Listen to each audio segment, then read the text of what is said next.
Today on the Chat and Chew Show, things that people should really avoid saying. Let's just take God out the equation and let's just say God bless. Do not, by any means, start your conversation off with what you think God's plans were for that situation. At all. Oh my God. Wait a minute. You're going to have to say that again. Hey, it's Carla, aka Home Cook Hay, and I'm coming to you today from my parents' kitchen. This black bean enchilada recipe is one of my favorite meatless meals. Then stay for the after show. Well, hello everybody, and welcome to the Chat and Chew Show. My name is Betty, and I'm Roxanne, and we are your hosts today. We have such an exciting show for you today, so thank you so much for joining us. We're super thrilled that you clicked on the Chat and Chew Show. This show is designed to empower you to do relationships better. And we jokingly say all the time, not just romantic relationships, but all of us are in a relationship. I mean, you are, let me start going down the list here. You are a mother, you are a wife, you're auntie, you're an employer. What other things, Roxy, have we been saying?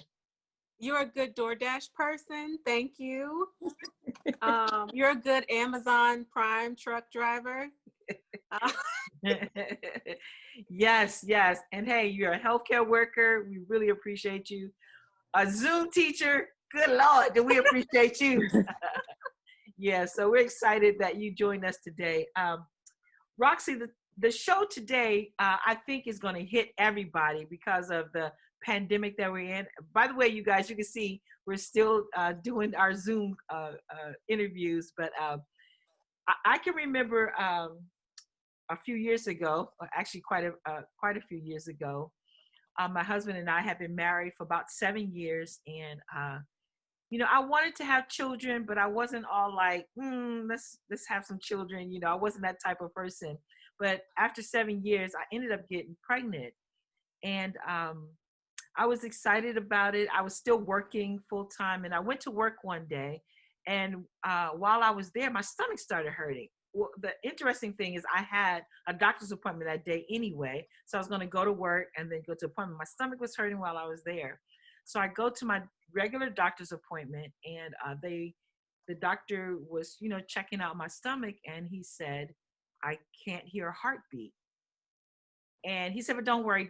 We'll just have you go to the hospital. And, because this is back in the day where, you had to go to the hospital to get some things done. And we'll let them do an ultrasound on you. And I can remember, it's like it's in my head right now. I can still see it. I remember going to the doctor that day. In fact, I had a shirt that said baby here.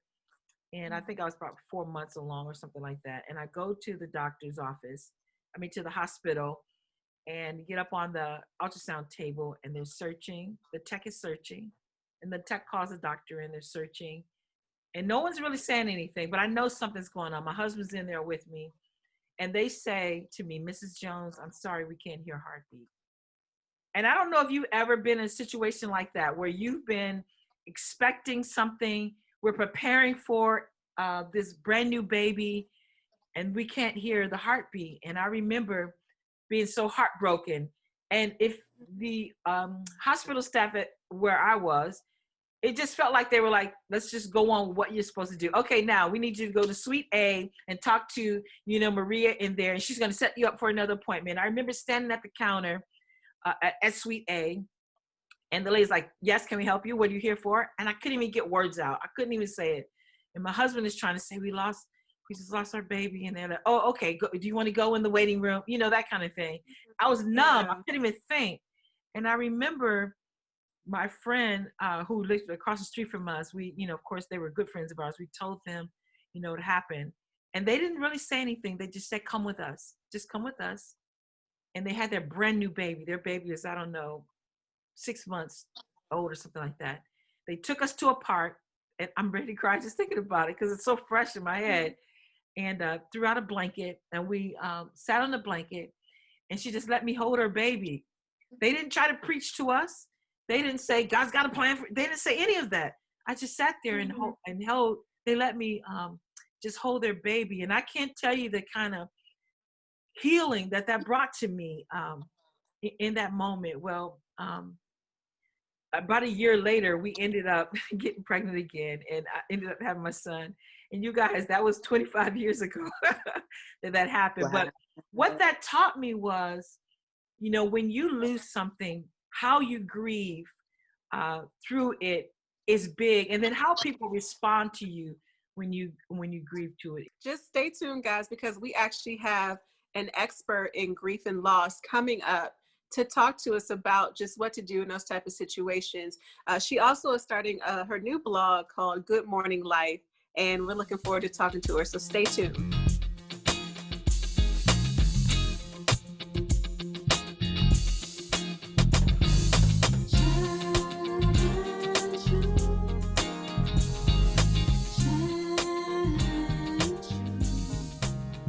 Well, welcome back, everybody. We are again so thrilled that you are with us. Again, we are the Chat and Chew Show, and we have a special guest today who's going to help us talk about grief and mourning. So, how are you? I'm good. How are you guys? Good, Thank you for having me. Hi, Lavana. So this is Lavana, everyone. Lavana Jenkins-Reid. Thank you so much. Good, good. So, Lavana, we just want to ask you a couple questions. Our listeners, I think right now everybody's going through some kind of loss, especially with the pandemic. Maybe they've lost a job or, their freedom and that. So Roxanne and I kind of been talking about this. What is the difference, first of all, before we dive in, between grief and mourning? Is there a difference? There is a difference. I think grief to me is, and by the way, thank you for sharing your story. Thank you. That was very, sure. Thank you for sharing. Grief is, to me, is the distress over something like, something can cause grief. So it could be the actual event that is grief or grieving. Mourning is the actual process. So you're saying that grief and mourning then pretty much we use the terms interchangeably. Yes. But it's due to some type of loss. Now, it doesn't always have to be loss of a loved one. It could be loss of, other things too. Absolutely. Anything traumatic that causes grief or mourning. And that could be loss of hair. We don't think about that with cancer patients. Wow. Loss of the idea of a certain job. You have to mourn that job and you have to position yourself to go in anything where you had an expectation and you lost something. Oh my. You have to mourn that. And I think mourning is very important about moving forward. So in grief and mourning, like I know if you feel some kind of way, you feel like sadness or you feel anger. I mean, you feel like a bunch of things. I know there's like 5 stages of mourning, but yes. How have you seen, I know you said you're in the funeral services, how have you seen people express, grief and mourning? So one of the huge memory pictures I had a gentleman who was he had to be like 30 something, and he stayed with his mom. He lost his mother. There was no other siblings, no father. But I remember his grief because he basically just sat in front of me and I planned his mother's service. He just totally checked out, shut down. I mean, I literally went, picked out the clothing, chose the casket myself. I was kind of fishing for but he just was not there with me to assist in that. So I've seen that. I've seen anger, of course. Generally, especially the day of the service, I see depression. That's generally when it hits the heaviest. Like I can get people to function because they stay busy with the requests I have in order to carry out. But the day of the service, it's like a ton of bricks, just reopens everything. The initial day and then the day of the service. Yeah. And that's the sometimes wailing at the casket.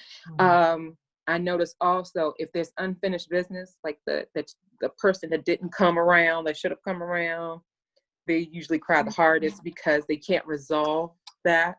The person that tends to take care of their loved one the most, there's usually tears, but it's always a resolution that they've done the best they could. They said what they needed to say, and the person can transition in a peaceful manner. Yeah.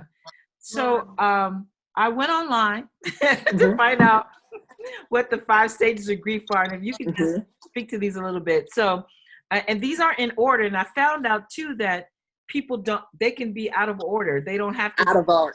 So we got denial is one. Like, did it really happen? Yes. You know, I know when I went through my own personal loss, it's like, you know, I know what you guys are telling me, but is it true? Is this true? You know, anger, you know, bargaining, like bargaining, or what if, you know, depression and acceptance. Mine was more like denial, bargaining, then anger. Then I went to depressive state, and then it was an acceptance because I had my daughter after that event 2.5 years later. Okay. But I couldn't have had that experience without going through all of it and making peace with it. And it's common. I actually like that.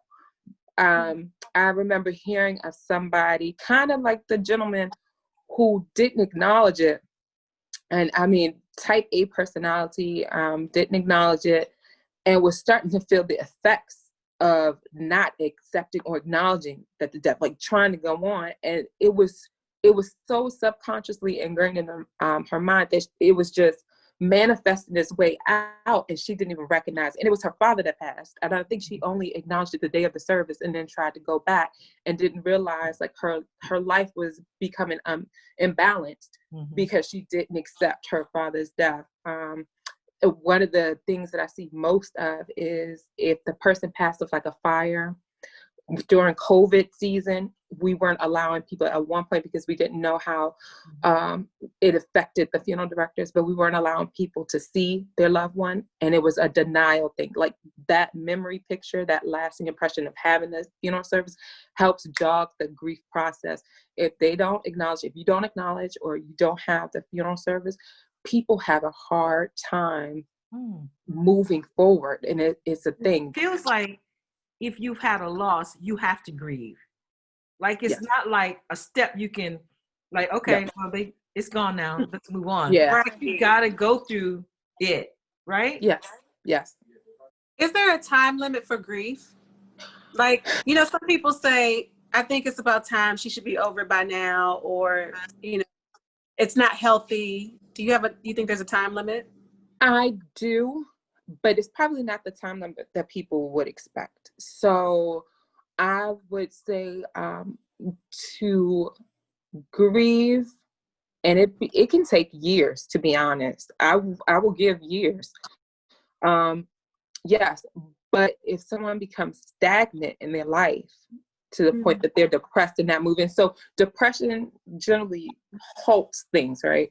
Like we're stopping in this moment to kind of slow things down. If we stay in a state of depression, that halts everything in our life. And think about that when you have other children. Think about that when you have to go to work. Think about that when you have to move along. Like if the whole earth stays in winter, then nothing can grow, right? But there is a season for winter. So yes and no. I do think it could take years. I just don't think it should be forever. And it sounds like there's a healthier way to grieve. So you may grieve for years, but you do have to live your life at some point. It's true. It's true. There's other people that may be relying on you. And I think I forgot the name of the book, but there's a book, Oprah recommended it, and I was reading it, and she lost her twins. And she kind of gets lost in that moment. And I think we cut back years later, and I think her marriage is kind of on the rocks for other reasons, but also for that. Like she could never look at that relationship the same again because there was no repair. That you can't stay in that state of depression because you start to lose things. Like winter comes to kind of give space for new things. Wow. So I don't know if you had this experience, with loss, and then people around you know that you've lost something and people don't really know what to say. I remember when we lost the baby, the lady, a friend of mine said, God knew what y'all are supposed to do in life. And so he knew y'all couldn't handle kids right now. Like, that's not what you say to somebody, but we're going to talk. more in detail about things not to say to people after the break. Now, a delicious word. Let's chew. It's Carla, aka Home Cook K, and I'm coming to you today from my parents' kitchen. This black bean enchilada recipe is one of my favorite meatless meals. I made a vegetarian version, but by switching out the cheese, it becomes vegan. So, you are going to prepare 2 separate items and then combine them together to create the enchiladas. First, let's make the black beans by adding a tablespoon of oil to a pot, sauteing a finely chopped small onion and 2 minced garlic cloves. Once they are soft and fragrant, stir in a 1/4 teaspoon of dried oregano, 1/2 teaspoon of ground cumin, a can of drained black beans, 1/2 cup of salsa, a dash of cayenne pepper, and 1/2 teaspoon of salt. You just want to heat up the ingredients, so it will take about 2 minutes. Once they're warm, you can remove it from the heat. Next, for the enchilada sauce, heat up a tablespoon of oil in a pot and add chopped small onion, 2 minced garlic cloves, and saute those for about 2 to 3 minutes.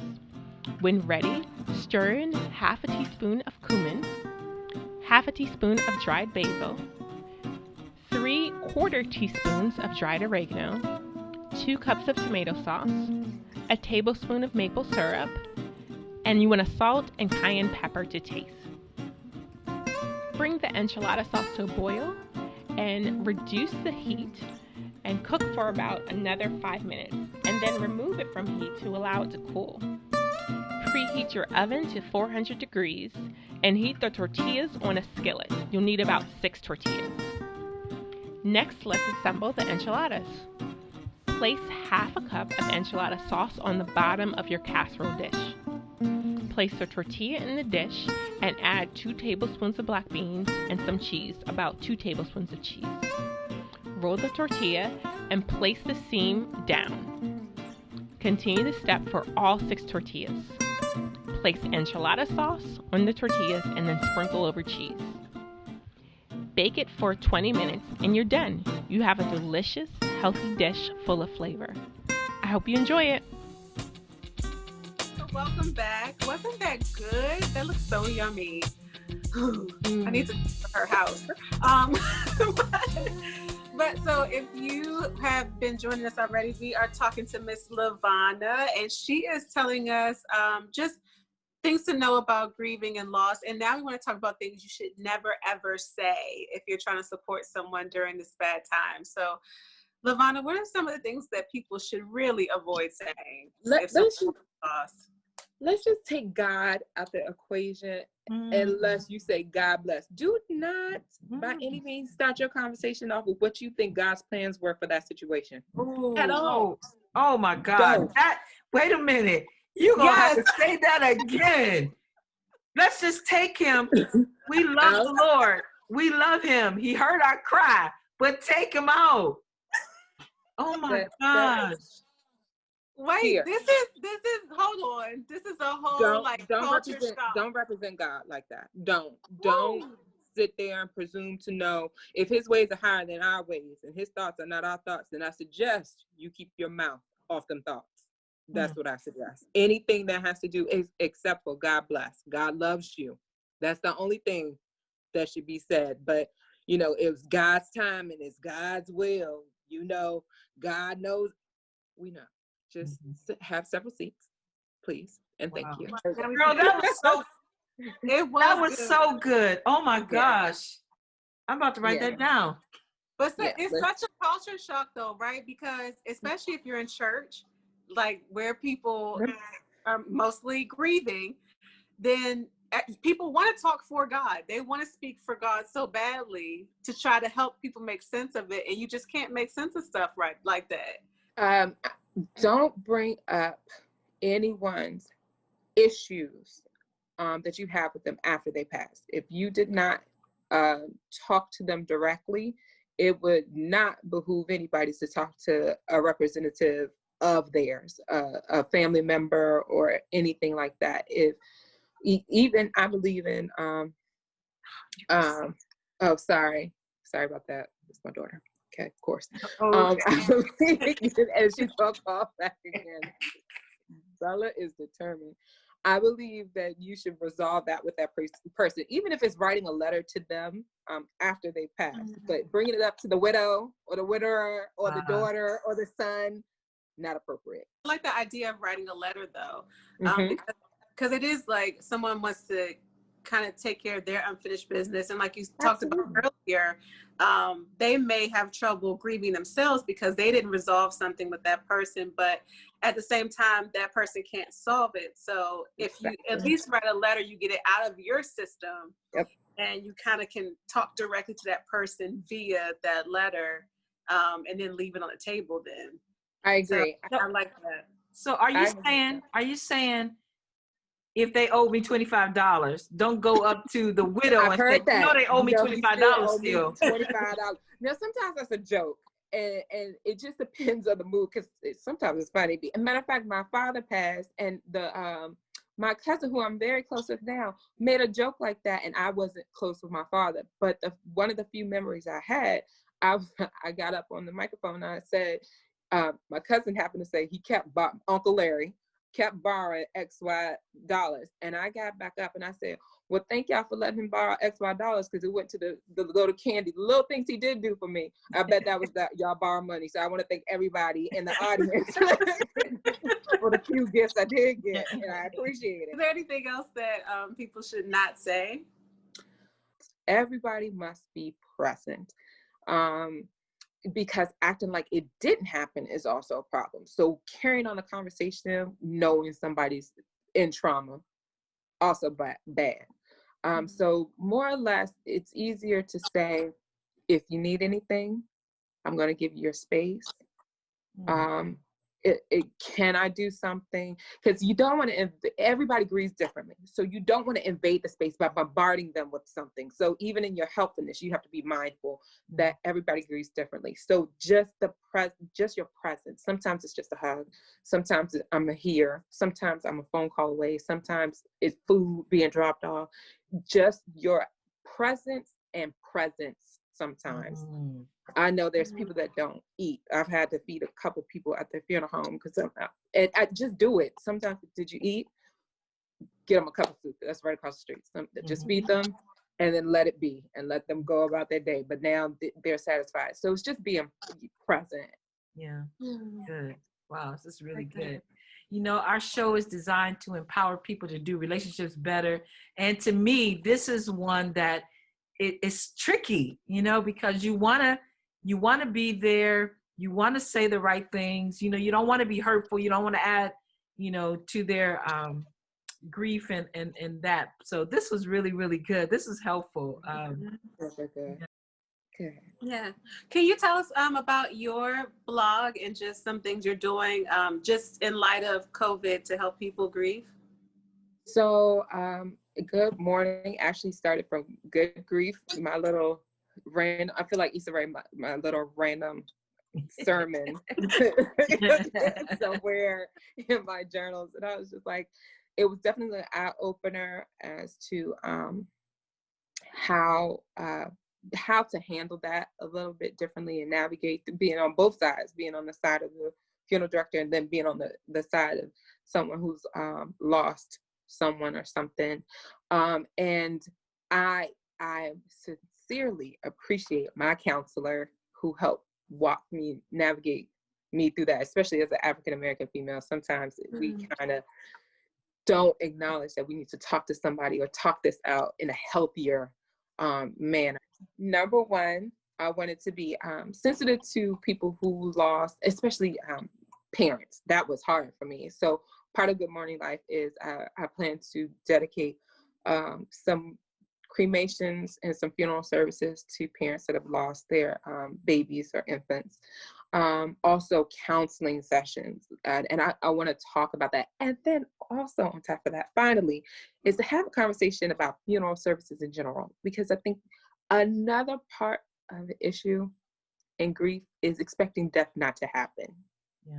And I think a lot of people, especially in the Black community, do not prepare. And of course, you cannot prepare for losing someone, but there's some things in the arena of financial, having a counselor on hand, knowing the plan, having the conversation, because some of these fights after someone's gone can be avoided if they just had a conversation with their mother or their loved one about what they desire to treasure them by. Some of that stuff needs to be talked about.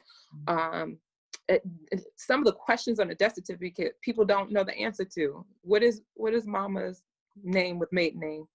What's Big Mama's maiden name? Nobody knows. Some people don't know that. How don't you know that? You love Big Mama. What's her maiden name? Wow. What's Dad's name? So Good Mourning Life is just a channel that was birthed out of just talking about grief, talking about getting ready for the inevitable. Wow. Ooh, good. It's a lot. I'm just Hopefully thinking, lightly. Hopefully lightly. No, I mean, it's good though. It's good because, like you said, I mean, in preparing for this show, I think I was looking forward to it because people don't like to talk about death at all. Because we think if we don't talk about things, they don't happen. And so, but the reality is if we talk about it, if we talk about how to prepare and then, you know, what to say, what not to say, it can take away some of those awkward moments. It'll still be hard to navigate, of course. But you can figure out, like, how can I, you know, be there for my friend and be a better supporter of them? And, you know, how can I prepare in my own life for this? Because, of course, every time someone passes, you kind of think, well, what about me? Like, what if, you know, that could happen in my life as well? So, you know what? I'm sorry. This is open to, like, you know how we all travel this road and they built this highway and it's free. This is the only road that everybody travels that we're still kind of knocking trees down and making ways to go through. Like, why is it always a discovery session for something that has happened from the beginning of time? And I just hope to help us kind of open that road. So it's still, we have to travel it, but it's not as difficult to get through to get to where we need to go. Good. Wow. Well, this was excellent. Thank you so much for helping us to kind of see.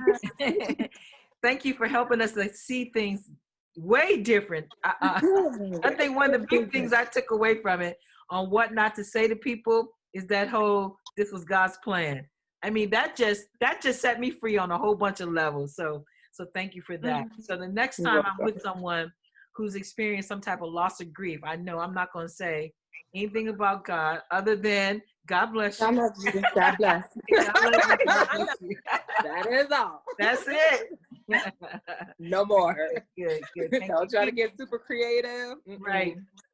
So do you have social handles that you want to tell our listeners so they can follow you? Go ahead. Yes, you can follow me at Good Mourning Life, and that's morning with a U, so GOODMOURNIGLIFE. Good Mourning Life. That's on Instagram. That's on Facebook, and I believe I'm on Twitter. Maybe I should put something there. Maybe I should write on it. I'm pretty sure I'm on Twitter. We'll work that one out. But you can definitely find me on Facebook and Instagram. I have a YouTube channel. My videos will be launching perfectly in November. And I also am virtually, you can find me virtually at goodmourninglife.com by November 1st, actually. Good. Well, thank you for being our super special guest and a good friend of Roxanne's. And thank you guys for hanging with us today at Chat and Chew Show. You're watching this on YouTube, or you're probably listening to it. But hey, I'm going to invite you to go and subscribe and like, and click that subscribe button bell, so that every Tuesday you can catch on our new episode. So again, thank you guys so much. Thank you. Thank you for having me. Bye. Bye. Take care of yourself.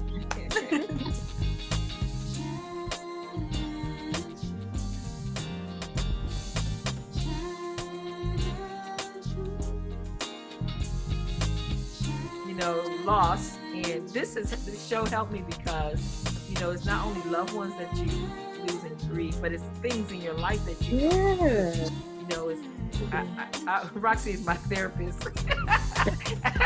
So I'm like, Roxy, it's not a good day, you know, because people want you to be, they want you to be good. You know what I mean? It's like, are you good? You good? You good? You good? That's gonna work it out, you know, and you're like, today's not, I'm not doing good today. Is it okay for me not to be good today? Be good. It is. What is that in our society? I was just like, it's okay to have an off day. And matter of fact, I think that's the most divine thing. Your off day is when God shows up. Because sometimes I look back at the day and like, I know that was God. God was here there. Yeah. And I'm glad he carried me through because I personally wasn't going to make it. And then like saying that aloud is okay. Like I wish more people would say that aloud. I think people don't know what to say. That's the thing. And like, seriously, I mean, Roxy has been a counselor for me for real. Like, I was in the hospital for like 12 days and I talked to her as much as I did, you know, my husband, but I'm like, Roxy, I can't just snap back. I'm not just snapping back on this, you know, and having to grieve.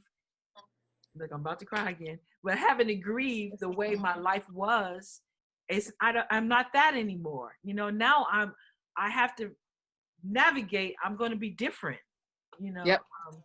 So yeah, it's been a lot of loss this year. I think not just for me, of course, but for everybody. And so this has been helpful, and then just to be able to talk it out sometimes is, you know, another thing too, but. Yeah. I think another thing, just FYI, is to listen to other people. Like, we don't put a lot of weight on listening. I ask people now, I don't know if it was because of that, but I ask if somebody comes to me, I go, okay, so do you just want me to listen or do you want me to give you feedback at the beginning of the conversation? So if you need to vent to get it out, because it's just energy, you have this energy, this idea trapped in you. And if you need to release it, that's all you need to do to be fine, then it's okay for you just to talk and have somebody listen and then not be that. Other times you need some feedback. And I think some people are aggressive and always giving feedback. You're like, no, this is just a listening session. Like, need to get this out to somebody. Have that space. And then other times you're just like, I need feedback. I need to know, am I crazy in this situation? Is it too much? So I think we don't put enough space and value in listening. Yeah. But I like what you said about being present though, because I think if you are, then you will catch on to like what that person, like you can be in that moment and ask that question, versus I think sometimes it's like, oh, they calling me, they need my help. Let me I'm gonna call this. Like you already had this plan, and it's like, can you let them talk first? Yeah, like and you know what? Tell them that present thing, because I was thinking of other things, and I remember one family saying, you know, she showed up and she ain't have nothing, and another family was like, I wish they would leave my house. And it's just like, if you're present, you know, okay, well, you guys want to go to bed. That's true. Okay. You guys look hungry. Like, just be in the moment and you'll get, I need to go to KFC real quick, you know? Yeah, you want to go to bed. That's funny. Fix everything, Yeah. And sometimes you can't fix it, so just let it be broken. It's cool. Wow, wait a minute. That's another right one down. Just let it be broken. It's okay. Just let it be broken. That's good. Yeah. Wow, that's good. That's huge. Let it be broken. I had to learn that one because, child, I would run circles trying to fix something. Okay, so this is what I do say, but I only say it when the time is right. But once again, Jesus is my example. But in order for the biggest version of Jesus' ministry to happen, he had to die. The biggest part of his ministry were his disciples. And many people miss the part of legacy and the part of legacy and the inheritance that comes after death. So as much as you try to fix something, you try to bring something back, you try to resuscitate it, it can't manufacture or it can't move out of the way for the new to come in. Winter happens to give space for spring. Spring can't happen until these old plants die. We can't see that tulip. And so when everybody's trying to resuscitate or bring something back that needs to be let go, that needs to be put through the fire, that needs to be put, and majority of the time, it's you that's being fortified. Because Once again, David had the dream for the temple. Solomon built it. The temple would have never gotten there had David not passed. So there's certain things that need to be let go of, that need to be broken in order for you to get to the next step. And if, to be honest, I don't want to be forever teenage Lavana or 20-year-old Lavana, because the wisdom doesn't come until you've had some experiences or some things, and you go, oh, okay, that's how that happens, and this is what I'm supposed to gain from it. So there's a lot of beauty in being broken. That's so real. So just listen to this. I'm thinking, Roxy, we're gonna like, and the after show. All this is recording, so I'm gonna put it in as the after show. And